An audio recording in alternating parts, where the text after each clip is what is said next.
क्या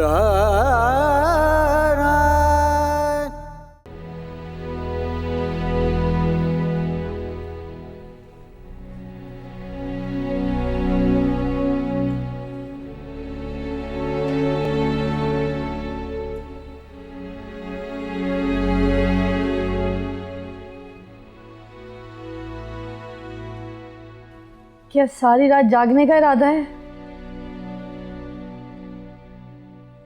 मेरे अब्बू जान हमेशा की नींद सो गए हैं।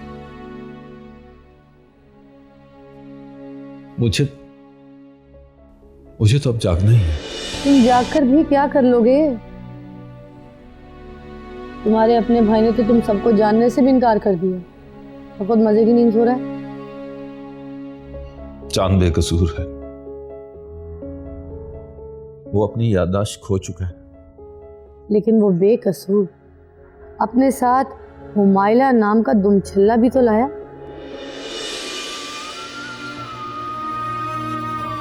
किसी की नीयत पर बिला वजह शक करना तुम्हारी पुरानी आदत है ज़ैनब।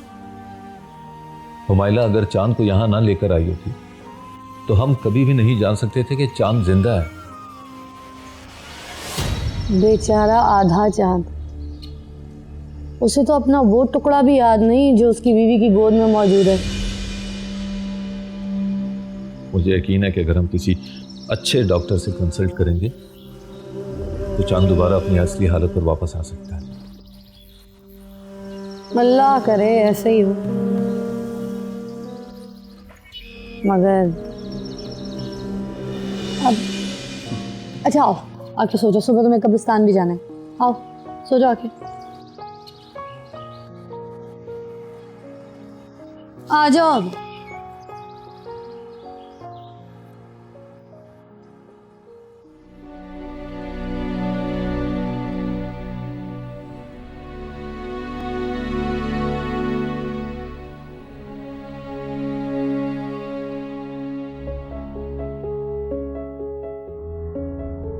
और ये खुशी है चांद की बीवी।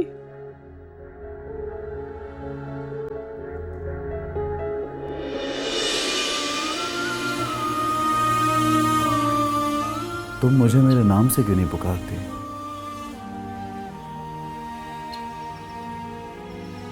क्या नाम है तुम्हारा? ये तो तुम खुद भी भूल चुके हो।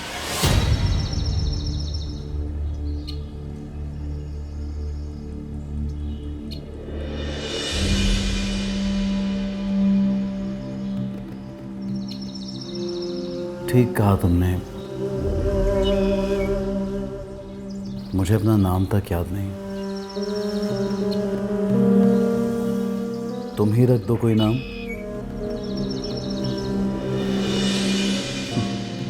इंसानियत क्या होती है? इंसानियत एक दूसरे के काम आना, एक दूसरे की टूटी फूटी जिंदगी को संवारना, इखलाक, खुलूस और मुरव्वत का इजहार करना, यही इंसानियत है। तो इसका ये मतलब है कि तुम और डॉक्टर रजी मुझसे महज इंसानियत का रिश्ता निभा रहे हो, हमदर्दी कर रहे हो और इंसानियत के तकाजे पूरे कर रहे हो।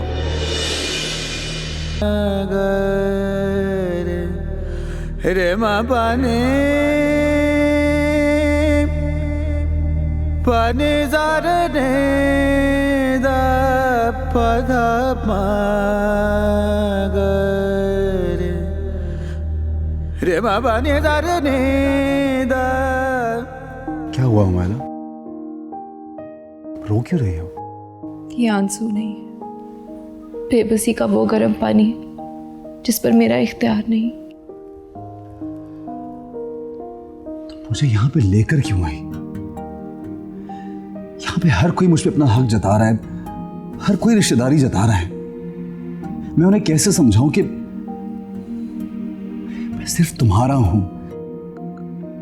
तुम ही मेरे लिए सब कुछ हो। लेकिन हकीकत यह है कि तुम किसी के शौहर हो और एक बच्चे के बाप भी। कैसे मान लूं मैं ये सब? कैसे मान लूं कि वो बच्चा मेरा बेटा है और उसकी मां मेरी बीवी? तुम अपना माजी भूल चुके हो लेकिन मुझे तो बीता हुआ कल याद है, और कल की ताज़ा तरीन कहानी भी मैं सुन चुकी हूँ। मैं किसी औरत के शौहर को और मासूम बच्चे के बाप को अपनी चाहत में गिरफ्तार नहीं देख सकती। मैं खुदगर्ज नहीं हूँ चांद। क्या हो गया तुम्हें? तुम मेरी बात क्यों नहीं समझती? मैं तुम्हारे सिवा किसी और का नहीं हूं, और ना ही मैं किसी और को जानता हूं। और अगर माजी में कुछ ऐसा था भी तो मैं इसे कबूल करने से इनकार करता हूं। गुड मॉर्निंग चांद भाई। चांद भाई, सब लोग आपका नाश्ते पे इंतजार कर रहे हैं। एक्सक्यूज मी, मुझे अनजाने लोगों में बैठने की आदत नहीं है। महिला, बस कर दो। मैं तुम्हारी हर बात नहीं मान सकता।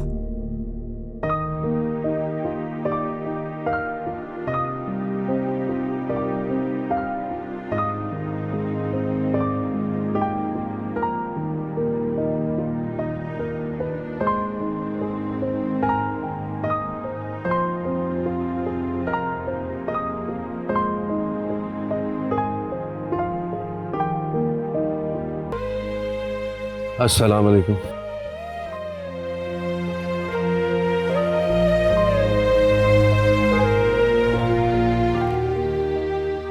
बेटा, चांद नहीं आया तुम्हारे साथ? वो दरअसल चांद भाई मेडिसिन खाकर सो गए हैं। ये कोई सोने का वक्त नहीं है कैसे?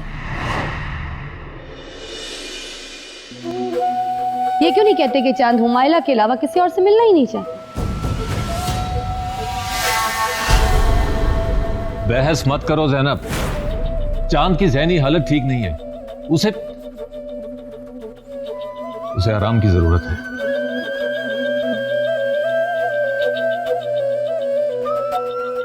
अपनी आई साइड भी चेक करवा लो, ठीक है?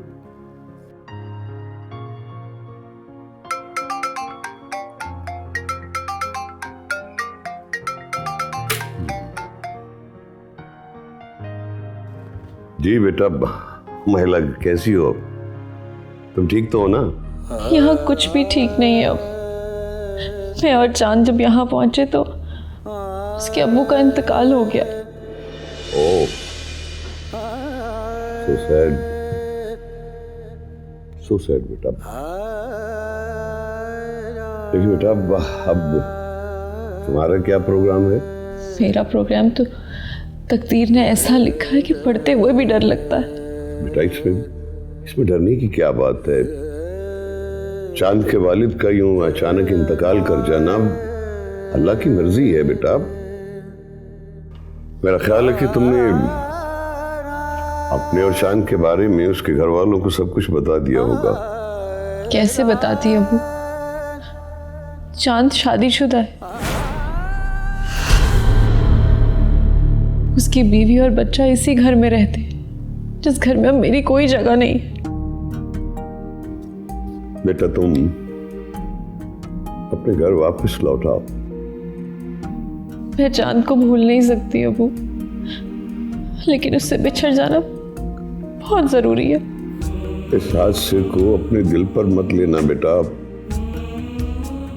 समझना कि तुमने कोई ख्वाब देखा था। मैं लफ्ज जोड़कर कहानियां बनाती हूँ अबू, लेकिन मुझे क्या पता था मैं खुद ही एक कहानी का हिस्सा बन जाऊंगी। माइला, मेरी बच्ची, रोते नहीं है बेटा, रोते नहीं है। बस तुम तैयार रहना, मैं खुद आऊंगा तुम्हें लेने। नहीं अबू, मैं मुनासिब वक्त देखकर खुद ही लौट आऊंगी। लेकिन क्यों बेटा, क्यों? अब वहां तुम्हारी जरूरत नहीं है। जरूरत है अबू। चांद अपने रिश्तेदारों को नहीं पहचान रहा है, यहाँ तक कि वो अपने बीवी बच्चे और माँ को भी भूल चुका है। लेकिन चांद को अब पूरे रिश्तों के साथ जीना है बेटा, जिनको वो भूल चुका है। लेकिन मुझे तो सब याद है ना, मैं चांद को इस तरह अकेला छोड़कर नहीं आऊंगी। मैं तुम्हारी पोजीशन को समझ रहा हूं माय लव, लेकिन अब तुम्हारा वापस घर लौट आना ही तुम्हारे लिए बेहतर है। अच्छा अबू, खुदा हाफिज़।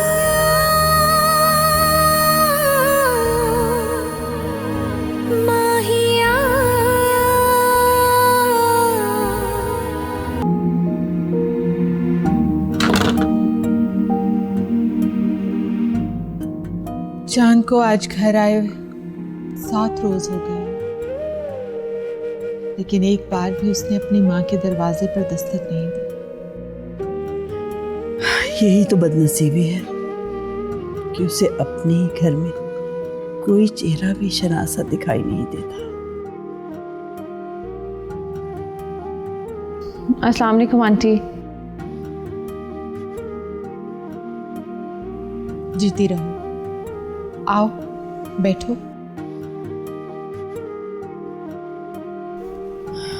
अस्सलाम वालेकुम आंटी। चांद तो माँ से मिलने आता नहीं है, तुम्हें देखकर ही चांद को महसूस कर लेती हूँ। तुम्हें क्या बताएं बेटी, हमारा चांद तो इस घर की रौनक था, लेकिन आज वो अपनी तमाम रौनकें समेटकर अकेला अपने कमरे में चुपचाप बैठा रहता है। लेकिन आपा, हुमायला चांद का बहुत ख्याल रखती है। लेकिन आंटी, अब मैं चाहती हूँ कि चांद की बीवी उसका ख्याल रखे। लेकिन बेटा, चांद तो खुशी को अपनी बीवी मानता ही नहीं।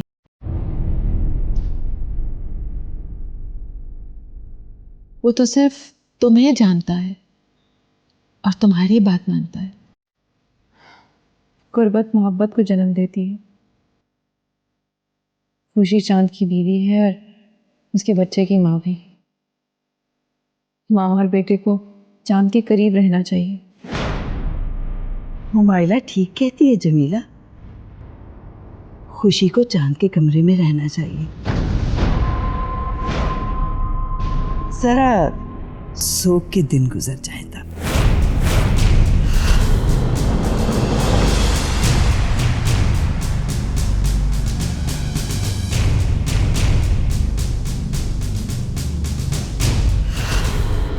खुशी को चांद के कमरे में रहना चाहिए।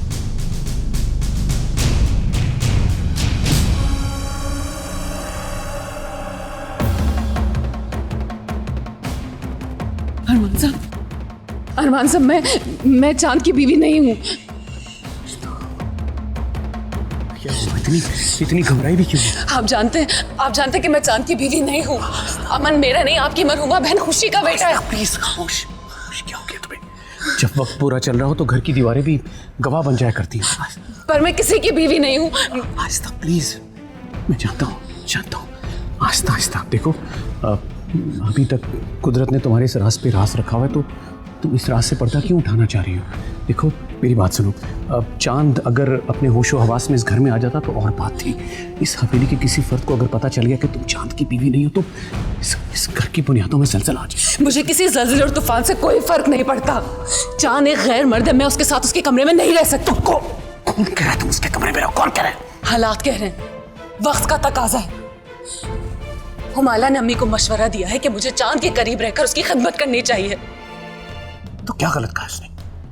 तो उसकी बीवी बनकर रहो, जो वो कह रही है वैसा करो। नहीं, ये नहीं हो सकता। खुदा के लिए शौक मत करो, वक्त की नज़ाकत को समझो। ऐसा करोगी तो, और ये शक्ल, खुदा के लिए ऐसी शक्ल मत बनाओ।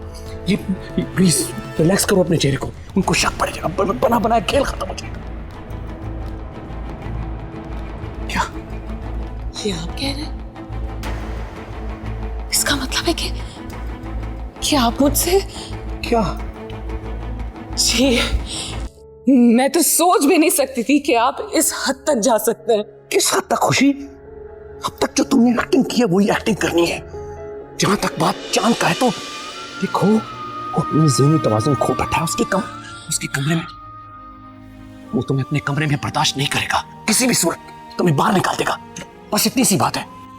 तुम क्यों नहीं समझ रही? तुम्हारे साथ और लोग भी हैं जो मारे जाएंगे। प्लीज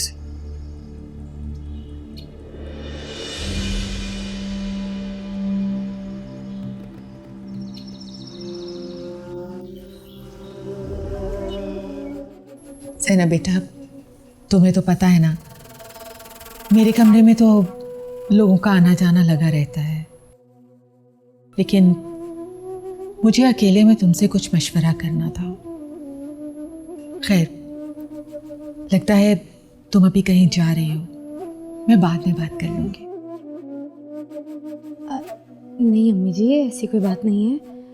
असल में काफ़ी दिन बीत गए थे तो सोचा पार्टी ऑफिस हुआ हूँ आज। अब्बू जी जिंदा नहीं रहे तो क्या होगा, उनकी सियासत तो जिंदा रहनी चाहिए ना। जीती रहो, मुझे तुमसे यही उम्मीद थी। मगर अफसोस, मेरी हर उम्मीद खुशी का चेहरा देखती है। मैं कुछ समझी नहीं। अब छोड़ें इन बातों को, ये बताएं आपको ऐसी क्या बात थी जो मुझसे मशवरा लेने की जरूरत पड़ गई? ज़ैनब बेटा, नवाब साहब के इंतकाल को 1 महीना हो चुका है और मुझ समेत घर में किसी ने इस बारे में नहीं सोचा कि खुशी और अमन को अब चांद के कमरे में मुंतकिल हो जाना चाहिए।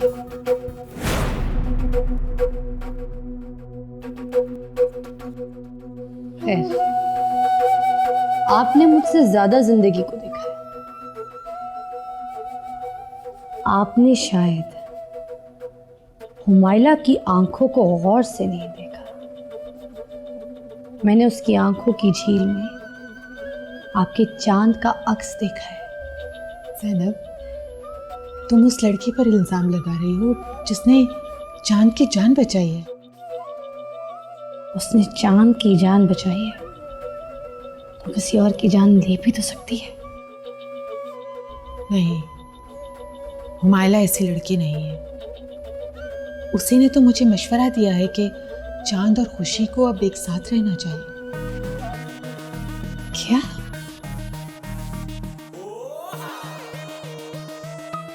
ये एक अजीब कहानी है। अच्छा, तो अच्छी बात है। तो खुशी का सामान शिफ्ट कर दीजिए चांद के कमरे में, देखते हैं क्या होता है। सब देखेंगे।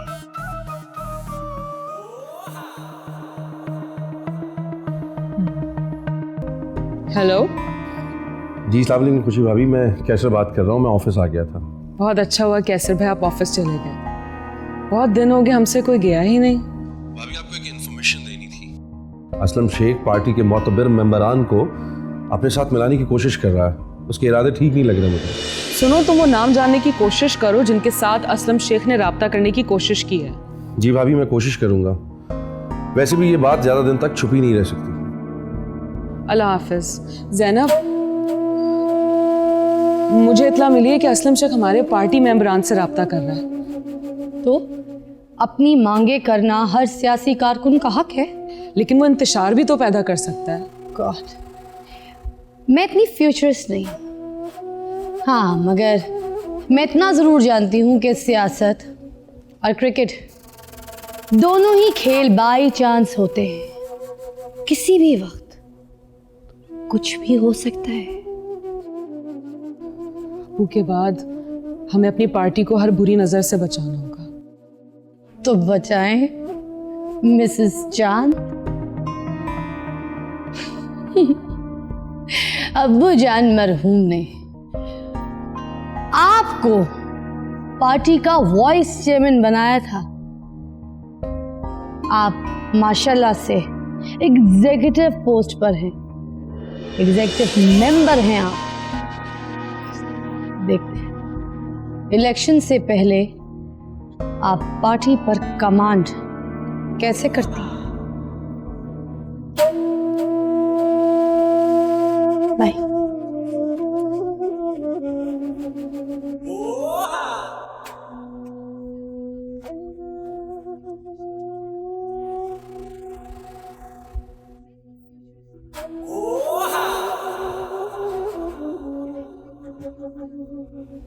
अरे चाय तो पीते जाएं आप।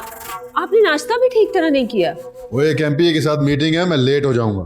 नवाब साहब के मरने के बाद काम में काफी तेजी आ गई आपकी।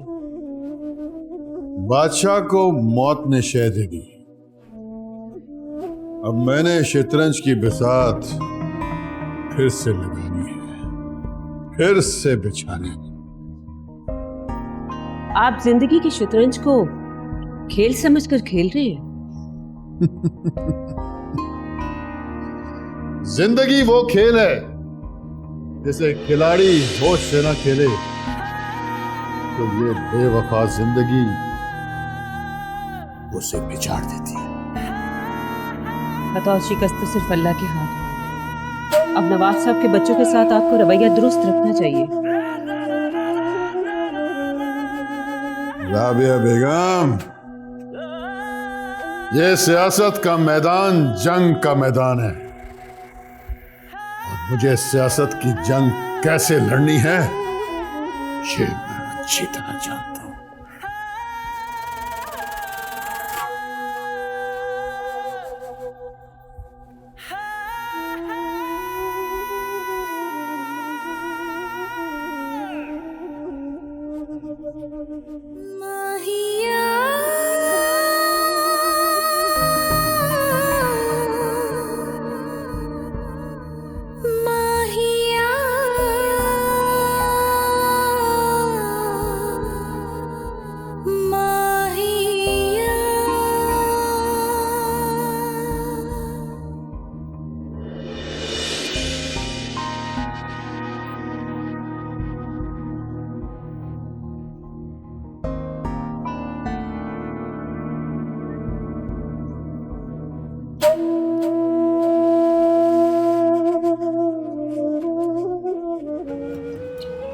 कागज पर खींची हुई ये बेतरतीब लकीरें बता रही हैं कि तुम ज़हनी तौर पर उलझन का शिकार हो बेटी।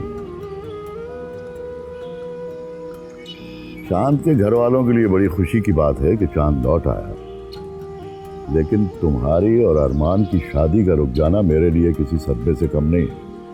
बाबा, जब चांद नहीं था तो मैंने आपकी बात मानकर अरमान से शादी के लिए हामी भर ली थी, मगर चांद सही सलामत वापस आ गया। बाबा, मैं अब अरमान से शादी नहीं कर सकती। तुम्हारी दलील बहुत कमजोर है बेटी। चांद के बीवी और बच्चे की मौजूदगी में उसका ख्याल भी तुम्हारे दिल में नहीं आना चाहिए। जे मैं हुंदी ढोल ना वे ढोल। हुमायला, हुमायला, हुमायला, कहाँ हो तुम? जी कहिए। मैंने हुमायला को आवाज दी है। हुमायला अपने कमरे में है, कोई काम है तो मुझे बता दें। हर काम हर कोई नहीं कर सकता। हुमायला जानती कि उसने मेरी चीजें कहाँ रखी, इसीलिए उसी को आवाज दे रहा था मैं।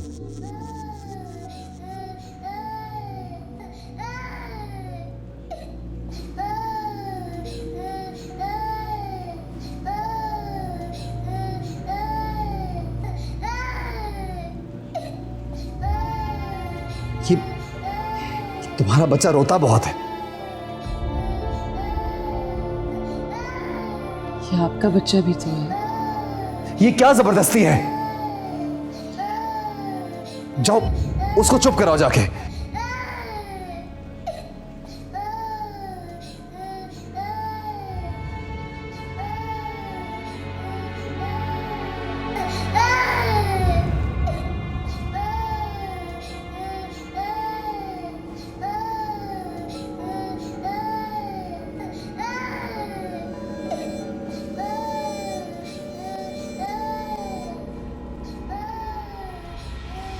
कहां चली गई थी तुम हुमायला? तुम्हें कितनी बार कहा मुझे छोड़ के मत जाया करो, तुम्हारे बगैर मैं अजीब सा हो जाता हूं।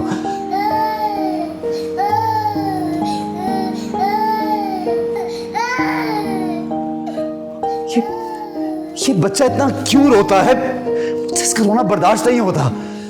जब ये रोता है तो मुझे कुछ अजीब सा महसूस होता है। इनसे कहो कि इस बच्चे को चुप कराएं। तुम मेरे साथ बैठो माया, मुझे छोड़ के मत जाएगा। कितना बदनसीब हो तुम, बाप के होते हुए भी उसकी शफकत से महरूम। काश तुम्हारा बाप ये जान पाता कि तुम उसके बेटे हो। खुदा के हर काम में हम सब के लिए बेहतरी होती है।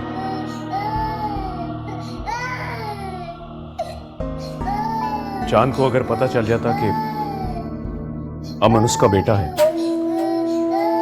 मेरा और तुम्हारा इस घर में रहना नामुमकिन हो जाता। सब हमें झूठा समझते, हमसे मुंह फेरते। सोचो खुदा का कितना करम है कि उसने हमारा भरम रख लिया। मैं अपने भरम के लिए मजीद खुदगर्ज नहीं बन सकती। मेरी दुआ है कि चांद की यादाश्त वापस लौटे। एक बाप को उसका बेटा मिल जाए और बेटे को उसका बाप। रिश्तेदारों को उनका रिश्तेदार मिल जाए और कुछ नहीं चाहिए।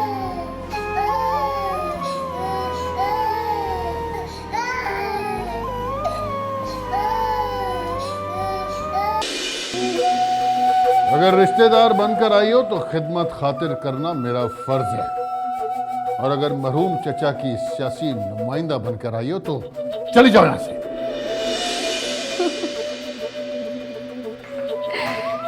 सियासत ने आप सबके मैनर्स भी छीन लिए। आए हुए मेहमान के लिए लफ्जों का चुनाव मुनासिब नहीं।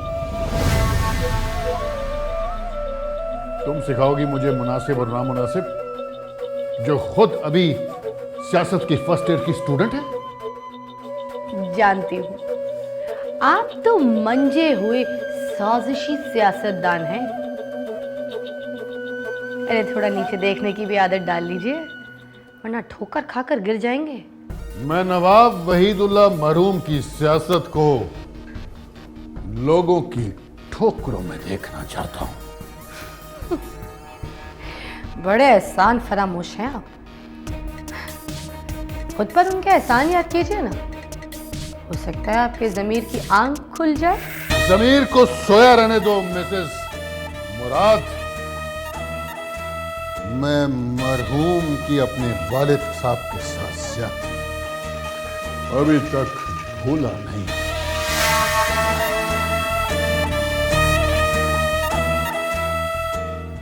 और ना ही भूल सकता हूं।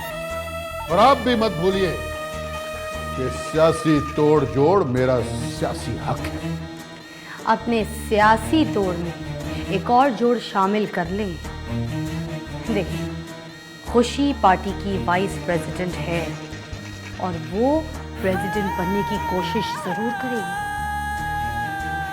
कोशिश सब करते हैं, लेकिन जो लोग सियासी टांका लगाना जानते हैं उनका टांका फिट हो जाता है। मेरा ख्याल है हमें एक दूसरे के जहन पढ़ लेने चाहिए। बिल्कुल दुरुस्त फरमाया, लेकिन जहन पढ़ने से रास्ते नहीं बदलते। डोंट वरी, अगर रास्ता भी एक हो जाए तो मंजिल आसान हो जाएगी। बस एक बात याद रखना कि सियासत में रिश्ते नहीं, मफाद निभाए जाते हैं।